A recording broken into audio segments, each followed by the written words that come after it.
আজ তোমাদের সাথে অত্যন্ত কিছু পার্সোনাল কথা শেয়ার করতে চলেছি, যেটা আজ অবধি কোনোদিনও বলা হয়ে ওঠেনি। সেগুলোই হয়তো আজকে তোমাদের বলবো। তবে এইটুকু ভিডিওতে জীবনের এত কথা কি শেয়ার করা যায় বলো তো? জানি না যায় কিনা, তবে যতটুকু যায় চেষ্টা করছি বলার। আর যদি না পারি বলতে, তাহলে হয়তো অন্য কোনো ভিডিওতে অন্য কোনো দিন বলবো। জানো তো, আমার ওপর আমার বাবা মায়ের ভীষণ একটা আশা ভরসা ছিল যে মেয়ে একদিন খুব বড় নাম করবে, কিন্তু কিছুই করার ছিল না, কারণ মেয়ে পড়াশোনাতে খুব একটা ভালো ছিল না। রাদার বলা চলে মেয়ে পড়াশোনা করতে একদমই ভালোবাসতো না। ছোটবেলা থেকেই আমি ভীষণ কনফিউজড একজন মানুষ, যে নিজের ভালোটা নিজেই বুঝতে পারতো না, কোনটা করলে ভালো হবে, কোনটা করলে খারাপ হবে, অ্যাকচুয়ালি কোন দিকে গেলে আমি সাফল্য পাবো, এর কোনোটাই আমি বুঝতাম না।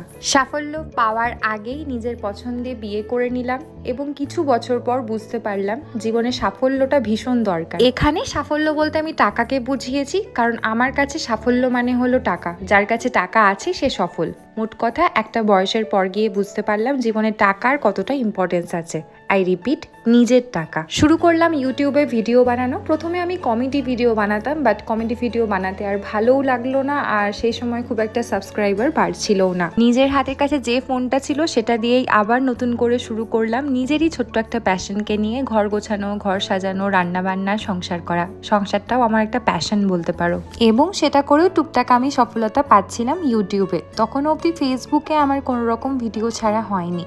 তারপরে মাহি এলো আমাদের জীবনে, আর এখন মাহির বয়স হলো 16 মাস। ততদিন অবধি আমি কিন্তু মাহিকে রিলেটেড ভিডিও দিতাম এবং ঘর সংসারেরও ভিডিও দিতাম। আফটার অল আমার ইউটিউব জার্নিটা কিন্তু আমার লাইফ রিলেটেড। আজকের ভিডিওটা তাদের জন্য যারা আমাকে বলে, দিদি তোমার ইউটিউব ভিডিওর কোনো মোটিভ নেই। কখনো তুমি ঘর পরিষ্কার করা দেখাও, কখনো তুমি রান্না করা দেখাও, কখনো তুমি বাচ্চা সামলানো, বাচ্চার খাবার দেখাও, আবার এখন তুমি দেখাচ্ছ তুমি কিভাবে মেকআপ করছো। তাদের জন্য আজকের ভিডিওটা দেখো। আমি মনে করি ইনকাম করার একটা সোর্স থাকা কখনোই উচিত নয়। আমি কিন্তু এখন অনেক রকম ভাবে টাকা রোজগার করি। এই যেমন ধরো ফ্রিল্যান্সিং করি, তারপর আমি ভিডিওস দিয়েও কিছু টাকা আর্ন করি, এবং এখন এই সমস্ত টাকা জমিয়ে আমি ঠিক করেছি যে এবারে আমি মেকআপ আর্টিস্টটাকে নিজের প্রফেশন হিসেবে তৈরি করব। কিন্তু একজন মেকআপ আর্টিস্ট হওয়া কিন্তু কোনো মুখের কথা নয়, কারণ একজন মেকআপ আর্টিস্টকে কিন্তু অনেক টাকা ইনভেস্ট করতে হয়। দেখতেই হয়তো এতটা সহজ লাগে, কিন্তু এর পেছনে থাকে অনেক টাকা পয়সার ব্যাপার। আর জানো তো, আমি কখনোই কিন্তু চাইনি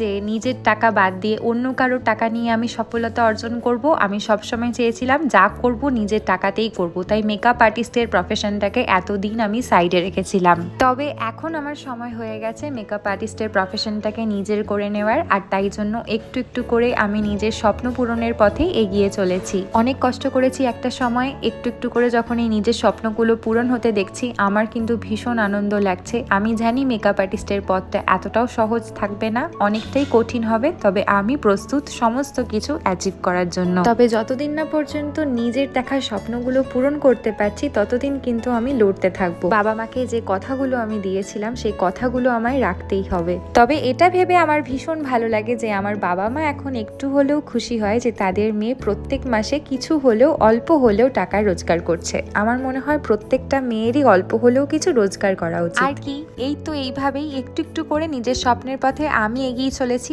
আমি একটা হাউসওয়াইফ হয়ে যদি আমি পারি, তোমরাও কিন্তু পারবে। আশা ছেড়ো না।